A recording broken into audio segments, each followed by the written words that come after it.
नमस्कार, आप देख रहे हैं एसपीटी न्यूज पर 15 फरवरी शनिवार सुबह 6:15 राजस्थान की बड़ी खबरें। जयपुर पुलिस ने साइबर शील्ड के तहत कार्यवाही कर 25 करोड़ का ऑनलाइन सट्टा पकड़ा है। कालवाड़ व भांकरोटा इलाके में स्थित फ्लैट्स में चल रहे अवैध कारोबार पर दबिश देकर 8 सटोरियों को अरेस्ट किया गया है। पुलिस ने 30 बैंक अकाउंट को सीज कर इलेक्ट्रॉनिक्स आइटम को जब्त किया है। एडिशनल डीसीपी आलोक सिंघल ने बताया कि ऑपरेशन साइबर शील्ड के तहत कालवाड़ थाना पुलिस ने अपने इलाके में ऑनलाइन सट्टा कारोबार पर दबिश दी। पुलिस टीम ने 13 मोबाइल, एक आईफोन, एक लैपटॉप, एक टैबलेट, 11 सिम कार्ड और 3 बड़ी LED, 10 bank passbook, 39 ATM card, 7 chequebook और 5 पैन कार्ड, 3 यूपीआई स्कैनर और 2 वाईफाई राउटर जब्त किए हैं। जांच में 15 करोड़ के सबूत मिले हैं। राजस्थान की राजनीति में इन दिनों पूर्व मुख्यमंत्री शिवचरण माथुर के कार्यकाल को लेकर उठे विवाद पर विवाद जारी है। बीजेपी विधायक गोपाल शर्मा द्वारा लगाए गए एनकाउंटर की मंशा संबंधी आरोपों पर पूर्व सीएम शिवचरण माथुर की बेटी वंदना माथुर ने कड़ा पलटवार किया है। उन्होंने शुक्रवार को एक प्रेस वार्ता में गोपाल शर्मा के आरोपों को पूरी तरह से निराधार बताया और उनसे अपने बयान पर खंडन करने और माफी मांगने की मांग की। शुक्रवार को प्रेस वार्ता में वंदना माथुर ने बताया कि शिवचरण माथुर स्वच्छ राजनीति के लिए जाने जाते थे। वे स्वतंत्रता सेनानी थे और उनकी ईमानदारी व प्रशासनिक क्षमता के कारण जनता ने उन्हें बार बार अपना प्रतिनिधि चुना।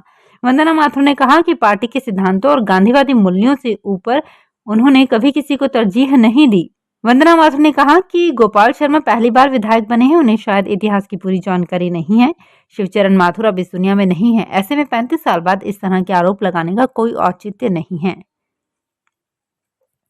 नागौर शहर में सीजीएसटी की टीम ने छापा मारा है। गुटखा व्यापारी विमल अग्रवाल के घर और व्यापारिक प्रतिष्ठानों पर कार्यवाही चल रही है। केंद्रीय जीएसटी की टीम शुक्रवार सुबह कार्यवाही करने पहुंची। टीम में 6-7 सदस्य शामिल हैं। विमल अग्रवाल की वीके एंटरप्राइजेस के नाम से फर्म है। इसका माल आसपास के दर्जनों गाँव में जाता है। केंद्रीय वस्तु व सेवा कर की टीम नागौर में अहिंसा सर्कल के पास स्थित वीके एंटरप्राइजेस पर पहुंची और दस्तावेज खंगालने शुरू कर दिए। विमल अग्रवाल ने घर के नीचे ही एक दुकान और गोदाम बना रखा है।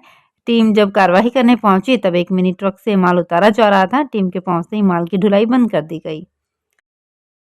अमेरिका के नए राष्ट्रपति डोनाल्ड ट्रंप द्वारा की जा रही डिपोर्टेशन कार्यवाही के बाद आज यानी शुक्रवार को करीब 119 भारतीयों को लेकर दूसरा विमान अमृतसर एयरपोर्ट पहुंचेगा। इनमें सबसे ज्यादा 67 पंजाबी युवा शामिल हैं। अनुमान है कि विमान आज यानी कि शनिवार को सुबह करीब 10 से 11 बजे के बीच अमृतसर अंतर्राष्ट्रीय एयरपोर्ट पर पहुंचेगा।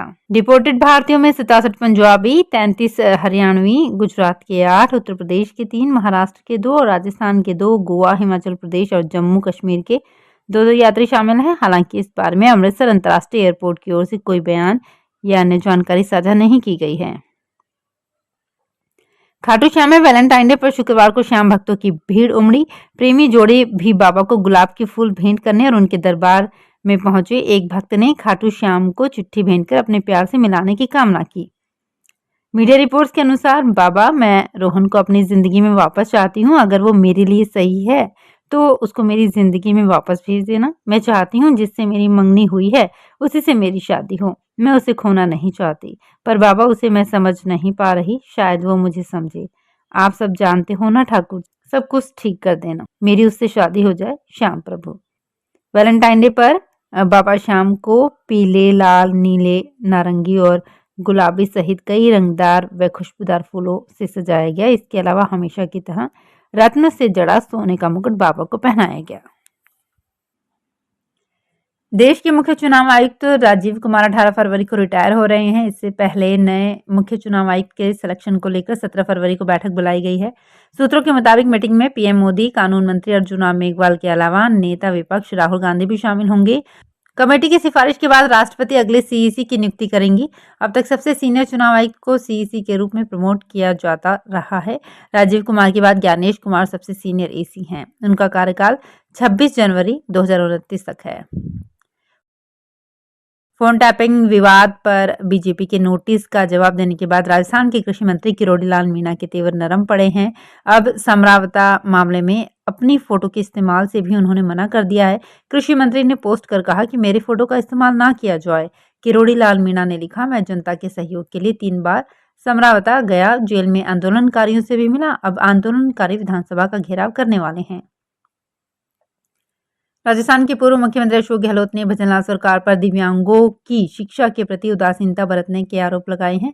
उन्होंने सरकार से पूछा है कि हमारी सरकार ने 2 दिव्यांगों से जुड़े विश्वविद्यालय खोले, लेकिन भाजपा सरकार ने इन विश्वविद्यालयों में शिक्षा देने की अपेक्षा काम ही रोक दिए हैं। उन्होंने सोशल मीडिया पर भजनलाल सरकार द्वारा इन दिव्यांगों के प्रति की जा रही उपेक्षा के बारे में पोस्ट किया।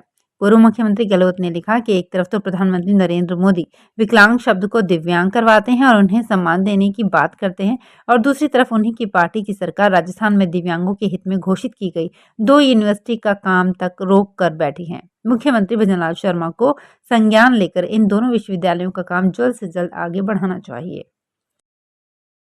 बाड़मेर जिला प्रमुख महेंद्र चौधरी ने सीएमएचओ डॉक्टर विष्णु राम बिश्नोई को जिला परिषद की साधारण मीटिंग से बाहर निकाल दिया।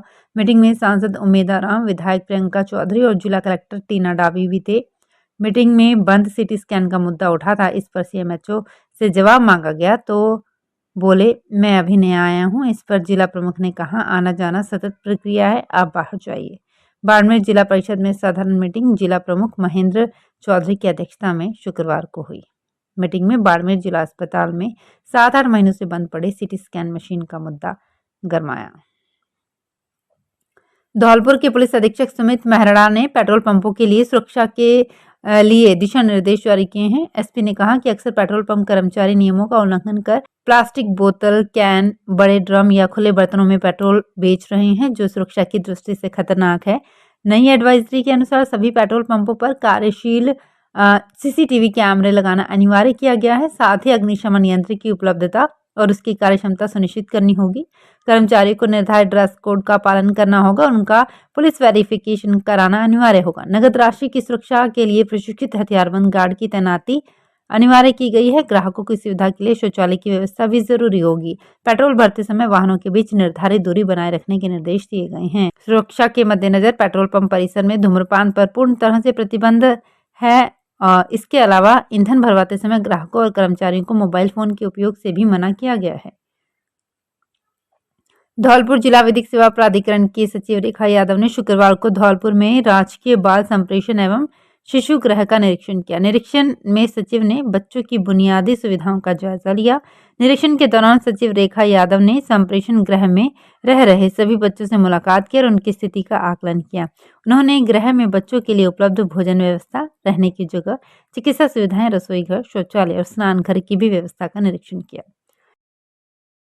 चूरू में भाजपा के नवनिर्वाचित जिलाध्यक्ष बसंत शर्मा के चुने जाने के बाद रतन नगर बाईपास पर कार्यकर्ताओं ने पूर्व नेता प्रतिपक्ष राजेंद्र राठौड़ और विधायक हरलाल सहारण का भव्य स्वागत किया। कार्यकर्ताओं ने पुष्प वर्षा के साथ जोरदार नारेबाजी की और वाहनों का काफिला राठौड़ के आवास तक पहुंचा। जयपुर में सवाई मानसिंह मेडिकल कॉलेज और वटीकुट्टी फाउंडेशन की ओर से एक इंटरनेशनल सेमिनार का आयोजन किया गया।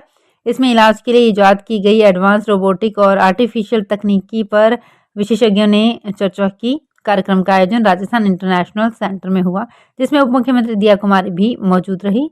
एसएमएस यूरोलॉजी डिपार्टमेंट के एचओडी और senior professor doctor Shivam Priyadarshi ने बताया कि आर्टिफिशियल इंटेलिजेंस और रोबोटिक सर्जरी मशीनों के जरिए मेडिकल हेल्थ सेक्टर में ट्रीटमेंट करना अब आसान और सटीक हो रहा है।